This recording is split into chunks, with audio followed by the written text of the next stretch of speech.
जी जनाब, welcome back to the channel. We hope आप सब ठीक ठाक होंगे, मज़े में होंगे। आज इस वीडियो पे हम रिएक्ट करने जा रहे हैं, उसका टाइटल है जी Jamnagar refinery, Reliance hidden empire.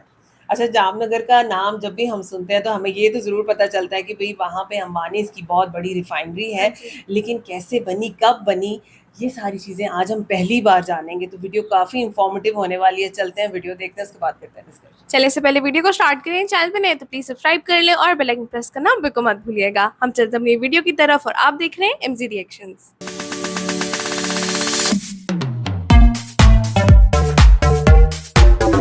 चलिए जी, वीडियो को स्टार्ट करते हैं। 3, 2, 1 एंड गो। मुझे खुद नहीं पता था कि जामनगर रिफाइनरी पूरे देश की बैकबोन है। अक्सर जब भी हम रिलायंस का नाम सुनते हैं तो दिमाग में आता है इनका जियो नेटवर्क जिसने सस्ता इंटरनेट शुरू किया, या फिर स्मार्ट बाजार और आजियो जैसी इनकी रिटेल चेन्स। और क्रिकेट लवर होंगे तो शायद जियो हॉटस्टार याद आ जाए। लेकिन दोस्तों, यह सब रिलायंस का सिर्फ एक चेहरा है, क्योंकि असली ताकत वो है जो दिखती नहीं। जामनगर रिफाइनरी आपकी गाड़ी का पेट्रोल, घर के प्लास्टिक की चीजें, कपड़ों का धागा, सब कहीं न कहीं इसी रिफाइनरी से ही आता है। और यह सिर्फ इंडिया नहीं बल्कि पूरी दुनिया की सबसे बड़ी ऑयल रिफाइनरी है। तो चलिए हम डिटेल में जानते हैं कि टेक्सटाइल का बिजनेस करने वाले धीरू भाई ने दुनिया की सबसे बड़ी ऑयल रिफाइनरी क्यों बनाई।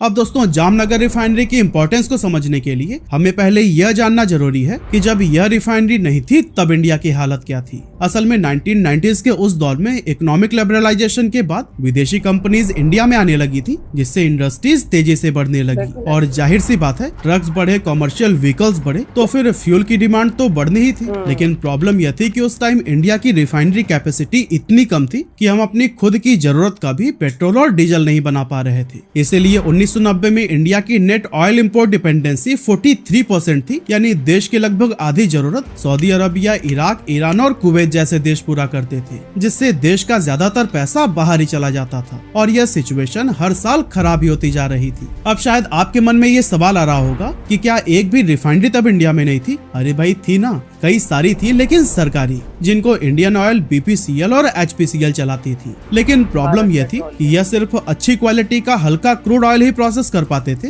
भारी क्रूड ऑयल प्रोसेस करना इनके बस की बात नहीं थी। और भारी क्रूड ऑयल होता है सस्ता, मतलब हम सस्ता तेल सामने देख तो रहे थे लेकिन उसे प्रोसेस करके यूज नहीं कर सकते थे। और दोस्तों, इसी प्रॉब्लम को ही धीरू भाई ने एक अपॉर्चुनिटी की तरह देखा। अब धीरू भाई के बारे में एक बात समझनी बहुत जरूरी है कि वो कोई ऐसे बिजनेसमैन नहीं थे जो सिर्फ आज का सोचते हो। उनकी सोच हमेशा से ही फ्यूचरिस्टिक होती थी कि किसी पर भी डिपेंड मत रहो, हर चीज खुद की बनाओ। असल में उन्होंने शुरुआत की थी अहमदाबाद के पास एक टेक्सटाइल मिल लगाकर, और उनका ब्रांड विमल एक टाइम पर इंडिया के हर घर का हिस्सा बन गया था। लेकिन धीरू भाई सिर्फ यही रुकने वालों में से नहीं थे। उन्होंने सोचा, जो मैं कपड़ा बेच रहा हूँ वो पॉलिस्टर से बनता है, पॉलिस्टर बनती है पीटीए यानी प्यूरिफाइड टेरेफ्लेथिक एसिड से, पीटीए बनता है पेट्रोकेमिकल से, और पेट्रोकेमिकल आता है क्रूड ऑयल से। मतलब मैं कपड़ा तो बेच रहा हूँ लेकिन असली ताकत वो तेल वाले के पास में है। इसीलिए उन्होंने एक एक स्टेप खुद लेना शुरू किया। 1986 में पाताल गंगा में पीटीए प्लांट लगाया, 1991 में हजीरा में पेट्रोकेमिकल्स प्लांट लगाया, और अब बची थी सिर्फ एक आखिरी चीज, रिफाइनरी। लेकिन दोस्तों, यहाँ सिर्फ अपनी चैन कंप्लीट करने की बात नहीं थी। धीरू भाई ने देखा कि पूरे इंडिया में रिफाइनरी की भारी कमी है और डिमांड लगातार बढ़ रही है, लेकिन देश में कोई भी बड़ी प्राइवेट रिफाइनरी काम ही नहीं कर रही थी। इसीलिए उन्होंने सोचा कि अगर रिफाइनरी बनानी ही है तो दुनिया की सबसे बड़ी बनाएंगे, और यहीं से जामनगर की कहानी शुरू होती है। तो दोस्तों, 1986 में रिफाइनरी बनाने का फैसला तो ले लिया गया, लेकिन अब सबसे बड़ा सवाल था कि यह रिफाइनरी बनेगी कहाँ, क्योंकि रिफाइनरी कोई नॉर्मल फैक्ट्री नहीं होती। इसके लिए ऐसी जगह चाहिए होती है जहाँ बड़ी जमीन हो, समुद्र के पास में हो, ताकि क्रूड ऑयल के शिप्स आ सके और फ्यूचर में एक्सपैंड करने की जगह भी उपलब्ध हो। काफी खोजबीन के बाद से नजर पड़ी गुजरात के एक छोटे से इलाके जामनगर पर। यह मोती खावड़ी गाँव के पास में एक बंजर जमीन थी, जहाँ न रोड थे, न बिजली और न ही पीने का पानी। यहाँ तक कि वर्ल्ड क्लास कंसल्टेंट्स ने तो साफ मना कर दिया था कि यहाँ इतना बड़ा प्रोजेक्ट इम्पॉसिबल है। लेकिन धीरू भाई ने जो देखा ना, वो शायद एक्सपर्ट्स को भी नहीं दिखा। उन्होंने नोटिस किया कि यह जमीन समुद्र के पास है, यानी क्रूड ऑयल के शिप सीधे यहाँ आ सकते हैं। जमीन बंजर है, मतलब कि सस्ती है और जितनी चाहो उतनी मिल सकती है, और यहाँ पहले से कुछ भी नहीं है, मतलब कि पूरा सिस्टम अपने हिसाब से बनाया जा सकता है। और दोस्तों, एक और बात, गुजरात गवर्नमेंट ने रिलायंस को रिफाइनरी के लिए 10 साल की सेल्स टैक्स हॉलिडे भी दी थी। आसान लैंग्वेज में बोले तो जब भी कोई कंपनी कुछ बेचती है तो उस पर गवर्नमेंट को टैक्स देना पड़ता है ना, लेकिन गुजरात गवर्नमेंट ने रिलायंस से कहा कि 10 साल तक टैक्स मत दो। मतलब कि यहाँ पर सरकार ने भी सपोर्ट किया था। और फिर 1996 में इस रिफाइनरी का काम शुरू हो गया। यहाँ हजारों एकड़ की बंजर जमीन को लेवल करना पड़ा, रोड्स बनाने पड़े, इलेक्ट्रिसिटी लगानी पड़ी और पानी का इंतजाम भी करना पड़ा।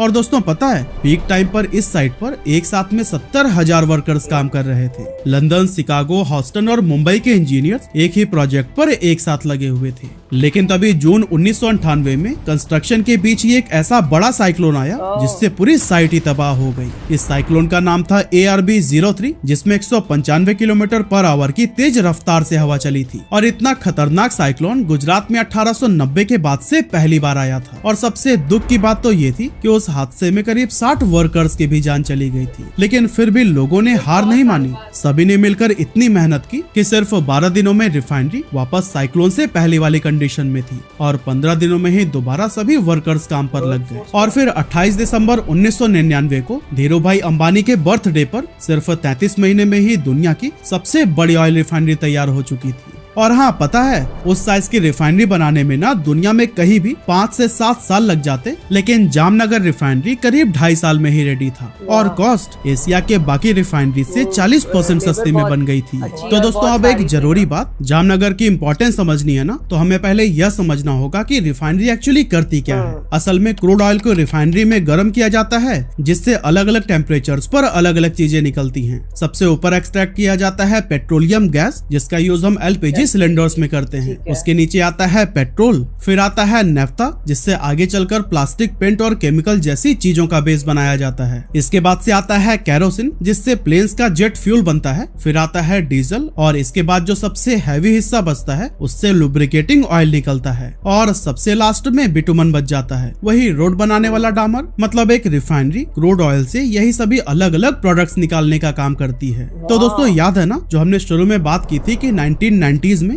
इंडिया अपनी जरूरत का लगभग आधा पेट्रोल और डीजल बाहर से इंपोर्ट करता था। लेकिन जब 28 दिसंबर 1999 को जामनगर रिफाइनरी चालू हुई ना, तो इंपोर्ट तुरंत 0 हो गया, एक दिन के अंदर अंदर। और फिर धीरे धीरे कुछ ऐसा हुआ जो शायद किसी ने भी नहीं सोचा था। जो देश कल तक दूसरों पर निर्भर था, वो आज अमेरिका, यूरोप और एशिया को भी ऑयल सप्लाई करने लगा। आज इंडिया हर साल करीब $90 बिलियन से भी ज्यादा वैल्यू का पेट्रोल और डीजल बाहर बेचता है। तो दोस्तों चलिए अब हम समझते हैं कि आखिर यह रिफाइनरी है कितनी बड़ी। अब इस रिफाइनरी के अगर पाइप्स को एक लाइन में जोड़ दिया जाए ना, तो फिर यह कश्मीर से कन्याकुमारी तक पहुंच जाएंगे। पूरा कॉम्प्लेक्स 7500 एकड़ में फैला हुआ है, यानी करीब 4200 फुटबॉल ग्राउंड्स के बराबर। और दोस्तों यह रिफाइनरी सिर्फ पेट्रोल और डीजल नहीं बनाती, यहाँ वो फाइबर भी बनते हैं जो हमारे कपड़ों में है, वो बॉटल्स भी बनते हैं जो हमारे घरों में यूज होते हैं, और वो रॉ मटेरियल्स भी बनते हैं जिनसे बकेट से लेकर पाइप सब कुछ तैयार किया जाता है। और दोस्तों इस रिफाइनरी की सबसे बड़ी ताकत है इसका डिजाइन। दुनिया में रिफाइनरी की कॉम्प्लेक्सिटी को नापने के लिए एक इंडेक्स होता है, नेल्सन कॉम्प्लेक्सिटी इंडेक्स। और दोस्तों जामनगर का इंडेक्स है 21.1, पूरी दुनिया में सबसे ज्यादा। मतलब कि यह रिफाइनरी दुनिया का सबसे गंदा, सबसे सस्ता, सबसे भारी क्रूड ऑयल लेकर भी उससे बढ़िया पेट्रोल और डीजल बना सकती है। और इसका सबूत यह है कि आज तक यह रिफाइनरी 216 से भी ज्यादा अलग अलग ग्रेड्स का क्रूड ऑयल प्रोसेस कर चुकी है। और दोस्तों इसके अलावा दुनिया में और कोई भी रिफाइनरी यह काम नहीं कर सकती। और दोस्तों यही कैपेबिलिटी आगे चलकर इंडिया का सबसे बड़ा हथियार बनी, लेकिन वो कैसे हम थोड़ी देर में जानेंगे। तो दोस्तों अब आते हैं हम उस बात पर जो कि पर्सनली मुझे बहुत ज्यादा इंटरेस्टिंग लगी। 2022 में रशिया यूक्रेन वॉर शुरू हुई, यह तो आपको पता ही होगा। अमेरिका और यूरोप ने रशिया पर सैंक्शंस लगा दिए, मतलब रशिया का तेल कोई नहीं खरीदेगा। लेकिन इंडिया ने कहा हम खरीदेंगे। इसके बाद से रशिया का क्रूड ऑयल जामनगर में आने लगा, वो भी काफी सस्ते दामों पर। और याद है वो बात जो अभी हमने की थी कि जामनगर किसी भी ग्रेड का क्रूड ऑयल रिफाइन कर सकती है, यहीं पर वो काम आई। रशिया का सस्ता तेल जामनगर में आया, रिफाइन हुआ और वो पेट्रोल और डीजल एक्सपोर्ट हुआ अमेरिका और यूरोप को। मतलब कि रशिया का क्रूड ऑयल जामनगर में बना पेट्रोल और पहुंचा उन्हीं देशों में जिन्होंने सैंक्शंस लगाए हुए थे। हालांकि यह गेम हमेशा नहीं चल पाया। 2025 में अमेरिका ने प्रेशर डाला, जिसके बाद से नवंबर में रिलायंस ने रशियन क्रूड ऑयल लेना बंद कर दिया था। लेकिन जब तक ये चला था ना, इंडिया ने खूब फायदा उठाया। तो दोस्तों रशिया वाला एंगल तो आपने समझ लिया, लेकिन यह सब पॉसिबल हुआ कैसे? असल में जामनगर में सिर्फ एक नहीं बल्कि 2 रिफाइनरीज हैं। 1999 में जो पहली रिफाइनरी बनी वो इंडिया की डोमेस्टिक जरूरत के लिए थी और 2008 में रिलायंस ने वहीं पर एक और रिफाइनरी बना दी सिर्फ एक्सपोर्ट करने के लिए। मतलब एक रिफाइनरी देश के लिए और दूसरी दुनिया के लिए। और इसी दूसरी रिफाइनरी में ही रशिया का तेल आया, रिफाइन हुआ और एक्सपोर्ट किया गया। इसी रिफाइनरी के साथ ही जामनगर दुनिया का सबसे बड़ा सिंगल साइट रिफाइनिंग कॉम्प्लेक्स बन चुका था। और दोस्तों एक और बात जो शायद आपको पता नहीं होगी, 2025 में अमेरिका के प्रेसिडेंट डोनाल्ड ट्रंप ने 50 साल के बाद पहली बार अमेरिका में एक नई रिफाइनरी बनाने का प्लान अनाउंस किया। और पता है उसमें पार्टनर कौन है? रिलायंस। मतलब जो देश कभी पेट्रोल बाहर से खरीदता था उसी देश की कंपनी अब अमेरिका में रिफाइनरी बना रही है। तो दोस्तों अब बात करते हैं जामनगर के फ्यूचर की। दुनिया बदल रही है, इलेक्ट्रिक व्हीकल्स बढ़ रहे हैं जिससे पेट्रोल और डीजल की डिमांड धीरे धीरे कम ही होगी। लेकिन रिलायंस ने तो ये पहले ही समझ लिया था, इसीलिए अब जामनगर सिर्फ फ्यूल नहीं बना रहा बल्कि केमिकल्स पर भी फोकस बढ़ा रहा है। क्योंकि इलेक्ट्रिक व्हीकल्स में बैटरी से लेकर बॉडी तक सब कुछ केमिकल्स और प्लास्टिक से बनते हैं। और दोस्तों जामनगर रिफाइनरी ने जो ये कदम बढ़ाया है ना, उसको बिजनेस के लैंग्वेज में कहते हैं O2C यानी ऑयल टू केमिकल। मतलब कि वही क्रूड ऑयल लेकिन अब पहले से ज्यादा हिस्सा हाई वैल्यू केमिकल्स बनाने में जाएगा। रिलायंस का टारगेट है कि आने वाले समय में क्रूड ऑयल का 60 से 70% हिस्सा केमिकल में कन्वर्ट हो जाए। और साथ में एक और बड़ा कदम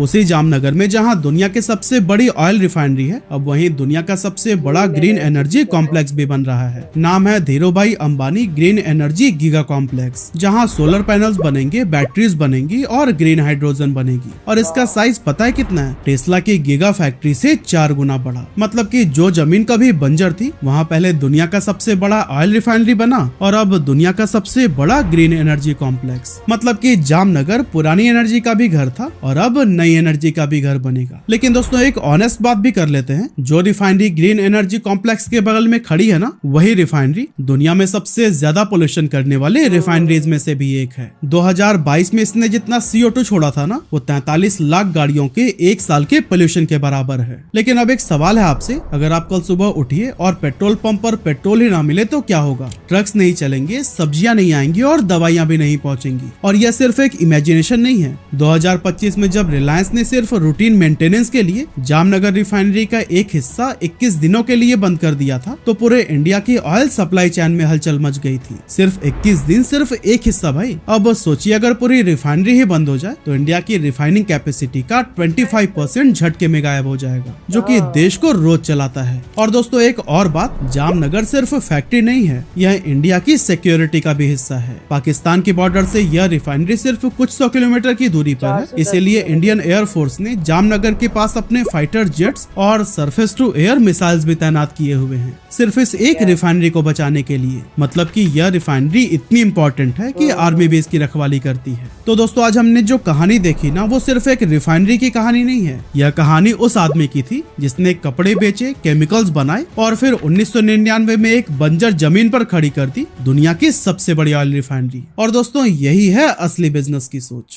भाई बहुत अच्छी वीडियो थी और बहुत इंफॉर्मेटिव थी। और देखा जाए तो बड़े सादे लफ्जों में ना उन्होंने एक्सप्लेन किया कि भाई किस तरह से ये ऑयल रिफाइनरी बनी, क्या जरूरत पेश आई, क्यों बनाई गई, ये सारी चीजें उन्होंने बड़े अच्छे से बताई। लेकिन यहाँ पे ना एक बात बड़ी इंटरेस्टिंग है कि भाई धीरूभाई अंबानी के बारे में ये कहना जरूरी है कि भाई वो एक विजनरी थे।